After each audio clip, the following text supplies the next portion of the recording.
Bueno, pues la propuesta sobre la que reflexionar un poquito es qué puede aportar un santo como Ignacio de Loyola, o por qué es un santo contemporáneo especialmente, ¿no? Y cómo en su vida encontramos algunas claves que pueden ser muy interesantes para la gente hoy en día.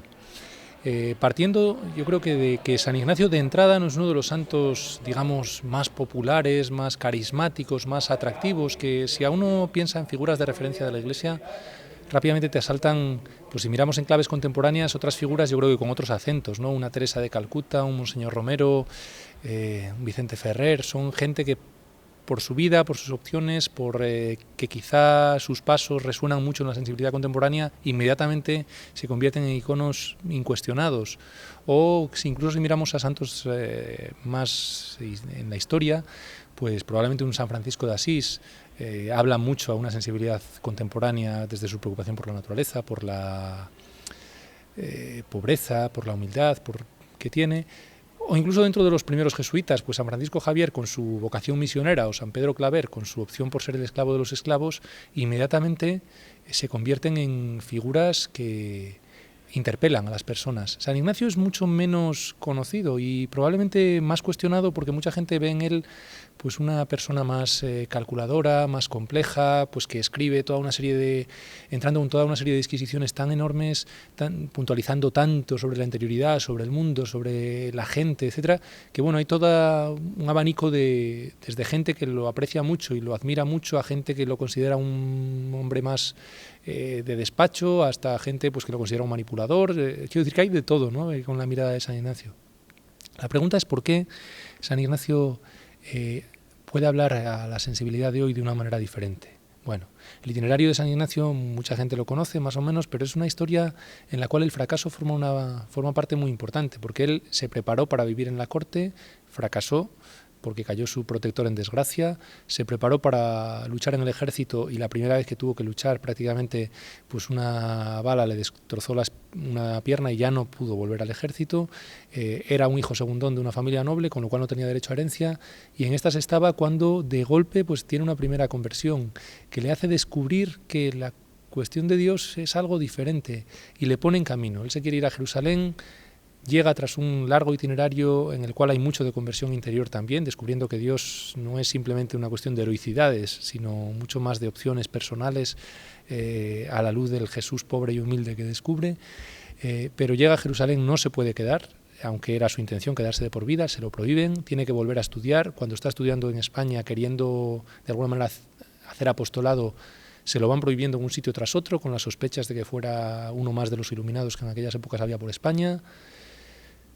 Termina yéndose a París, allí ya junta a un grupo de amigos que comparten su proyecto de volver a Jerusalén para allí vivir evangelizando, y de nuevo ese proyecto fracasa, o sea, no pueden llegar a Jerusalén el año que quieren ir, pues no sale la nave de peregrinos por el peligro en el Mediterráneo, terminan decidiendo ir a Roma y ponerse al servicio del Papa, y ahí es donde deciden darle un poco de estabilidad a esa unión que tienen antes de la dispersión, y ahí está el germen de la Compañía de Jesús. Y el propio San Ignacio, que esperaba, una vez hecho esto, marcharse y seguir trabajando allá donde le tocase, sin embargo tiene que quedarse en Roma todo el resto de su vida, ¿no? Pues elegido superior general de la Compañía de Jesús, en una primera etapa en la que hace las constituciones, se aprueban los ejercicios, pero incluso después de esto, que presenta su dimisión, no se le aceptan y tiene que seguir hasta el final de su vida, él que siempre se hubiera soñado en los caminos. Es un itinerario curioso, ¿no? Y ahora la cuestión es, ¿esta vida en qué sentido es contemporánea o en qué sentido nos habla a nosotros? Yo creo que en tres aspectos, ¿no? En cómo descubre a Dios y esto le lleva a descubrirse a sí mismo y a descubrir al mundo. Sobre la cuestión de Dios si lo tengo que definir con una palabra, es Dios no es lo que yo pensaba. Que es algo bastante... O sea, hay mucho tópico, mucha etiqueta, mucho prejuicio, mucha imagen incuestionada de lo que sea Dios. En la época de San Ignacio eran unas, el todopoderoso, el juez, el Dios que lo ordenaba todo y que regía todo, el Dios que quería cristianos y no quería paganos, el Dios que, bueno, pues un poco por ahí, ¿verdad? Hoy en día otras asunciones, a veces son asunciones creyentes, otras veces son asunciones no creyentes, o sea, críticas con Dios, otras veces son, bueno, pues principios más, algo habrá, un principio, una fuerza, una energía, pero la cuestión es ser capaces de salir de esas preconcepciones tan fijas y de alguna manera dar entrada en la propia vida y en la concepción de las cosas a la novedad, en la concepción de Dios, no simplemente como concepto, sino como vivencia personal, ¿no? Y esto es lo que descubre San Ignacio cuando se encuentra con un Jesús pobre y humilde, que yo creo que sigue teniendo mucha llamada a nuestra sensibilidad hoy, ¿no? Jesús pobre y humilde, que es ventana para descubrir cómo es Dios, el Dios que es pobre, el Dios que ama, el Dios que se da, el Dios de los pobres y de los bienaventurados, el Dios que está ahí, y que es espejo de la propia vida, mostrándonos, bueno, cómo puede ser la vida de una persona, ¿no? Reflejada en la vida de Jesús, el hombre también, ¿no? No solo el Dios. Bueno, entonces ahí ese descubrimiento de Dios que él va a hacer a través de los ejercicios espirituales, que primero es su manera de rezar y luego la enseña para otros, etcétera. O sea, todo eso le va a llevar a conocerse a sí mismo de otra manera, a entenderse a sí mismo de otra manera. Y yo creo que eso de nuevo es un elemento muy importante para hoy. Hoy probablemente necesitamos gente con la cabeza bien amueblada, con los pies plantados en una tierra concreta, real, realista, etcétera. Y todo eso está en el caso de San Ignacio, ¿no? Que ayuda a construir personas sólidas con 5 elementos muy fuertes. El primero es la capacidad de tomar las riendas de la propia vida. No se puede vivir de inercia. San Ignacio no pudo. Quizá hubiera querido vivir de la inercia de su época, ¿no? Haber terminado en la corte, donde fuera. Sin embargo, él no pudo. Pues por la misma razón, yo creo, o de la misma manera, hoy en día nosotros tampoco podemos vivir mucho de inercia, porque hoy en día el mundo es mucho más etéreo, mucho más líquido, mucho más impredecible, hay muchas menos certidumbres o muchas menos cosas sólidas, ni la religión, ni la política, ni los elementos familiares, ni las biografías, etcétera. Hoy en día hay mucho más que implica que hay que tomar decisiones personales, mucho más, a veces, opciones, y en encrucijadas bandearse, ¿no? Primer elemento en el que San Ignacio es muy contemporáneo. Segundo, el conocimiento personal es muy necesario. El conocimiento personal, y San Ignacio en eso es un maestro, mucho antes de la psicología y todas estas cosas, se da cuenta de que cada uno reaccionamos, actuamos, nos movemos, elegimos, amamos, de acuerdo con quién somos, y enseña a la gente a descubrir quiénes somos, ¿no? A entender o a ordenar el deseo, o sea, de alguna forma de descubrir que somos gente de deseo, pero sin que ese deseo se convierta en una especie de fuerza que nos domina, sino algo que seamos capaces cada uno de nosotros de alguna manera de dejarle su sitio oportuno en nuestra vida.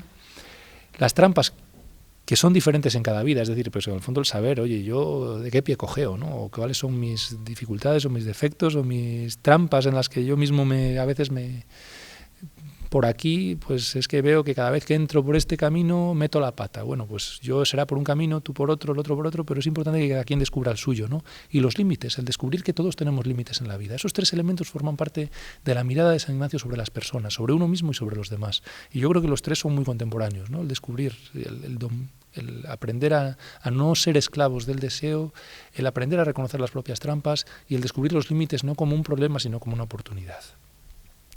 También aprende a integrar el fracaso en la vida, que es otro elemento importante, porque hoy en día parece que si fracasas es que estás haciendo algo mal, ¿no? Y muchas veces el fracaso forma parte de las historias. Todas las historias tienen sus momentos álgidos, sus momentos difíciles, sus momentos de éxito y sus momentos de estrellarte. Y no pasa nada si se procesa o si se integra bien, ¿no?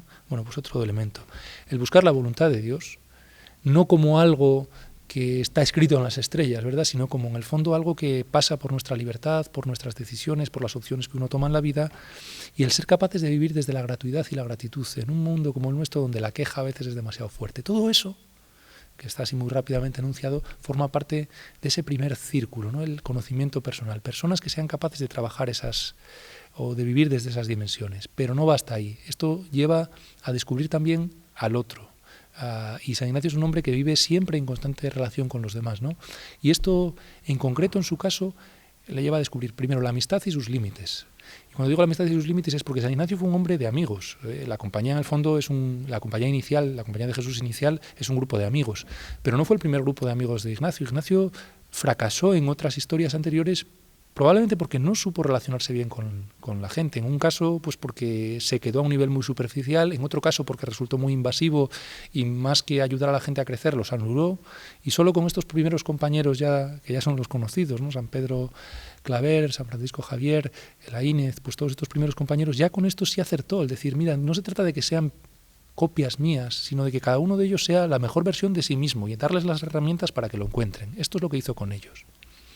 Segundo es el descubrir las relaciones que todos necesitamos ayuda y aprender a ayudar. y aprender a pedir ayuda, que es quizá más difícil, ¿no? Y es que cada uno de nosotros a veces, pues los marrones, las dificultades, los momentos de grises o de bajón o de tantas cosas, tendemos a comérnoslos solos, ¿no? Y a veces lo que necesitas es alguien que desde fuera te dé contraste, te ayude a leer tu propia vida, te objetive determinadas cosas que desde un punto de vista subjetivo a veces te desbordan un poco, ¿no? Y eso es ese elemento de acompañamiento tan fuerte en su vida. Y por último, el nosotros no puede ser un nosotros cerrado, reducido a una burbuja, a un grupo muy pequeño, no es un nosotros que implica una mirada amplia al mundo. A un mundo en el cual hay mucha gente herida, mucha gente rota y mucha gente que espera que el Evangelio se haga real en sus vidas. Y esta es la mirada de la encarnación que forma parte también de la espiritualidad ignaciana de una manera muy fuerte. Entonces, el mundo, visto desde ahí, ¿qué sería o cómo entenderlo, ¿no? Yo creo que lo que San Ignacio invita es a decir, mira, no nos quedemos con miradas insuficientes. ¿Qué serían miradas insuficientes? Necesarias pero insuficientes. Una mirada analítica. Esta es necesaria. Hoy en día necesitamos tener herramientas, claves, conceptos que nos ayuden a entender el mundo. Desde la economía, desde la sociedad, desde la política, desde, bueno, pues entender los flujos económicos, la globalización, las doctrinas que va habiendo, las determinadas claves. O sea, y podemos hacer muchos análisis de este tipo, pero no bastan. Hay una segunda dimensión, una segunda mirada que es necesaria y es, bueno, ante este mundo, que objetivamente es así, subjetivamente, ¿cómo me coloco yo? Y quizás si tenemos que plantearlo en una dicotomía es, bueno, ¿voy a ser espectador o voy a ser protagonista? Y de muchas cosas somos solo espectadores, porque no podemos ser protagonistas de todo, ni falta que hace, ¿no? Pero hay algunas cosas en las cuales no deberíamos ser espectadores, sino deberíamos buscar protagonismo. Y son aquellas en las que tienen que ver con transformar la realidad, haciendo que sea más evangélica, más real, por lo menos allá donde nos toca movernos, ¿no? Segundo elemento, pero ni siquiera eso es suficiente. El tercer elemento es una mirada creyente a la vida, ¿no? Y esto es, yo creo que lo que San Ignacio aprende y muestra, ¿no?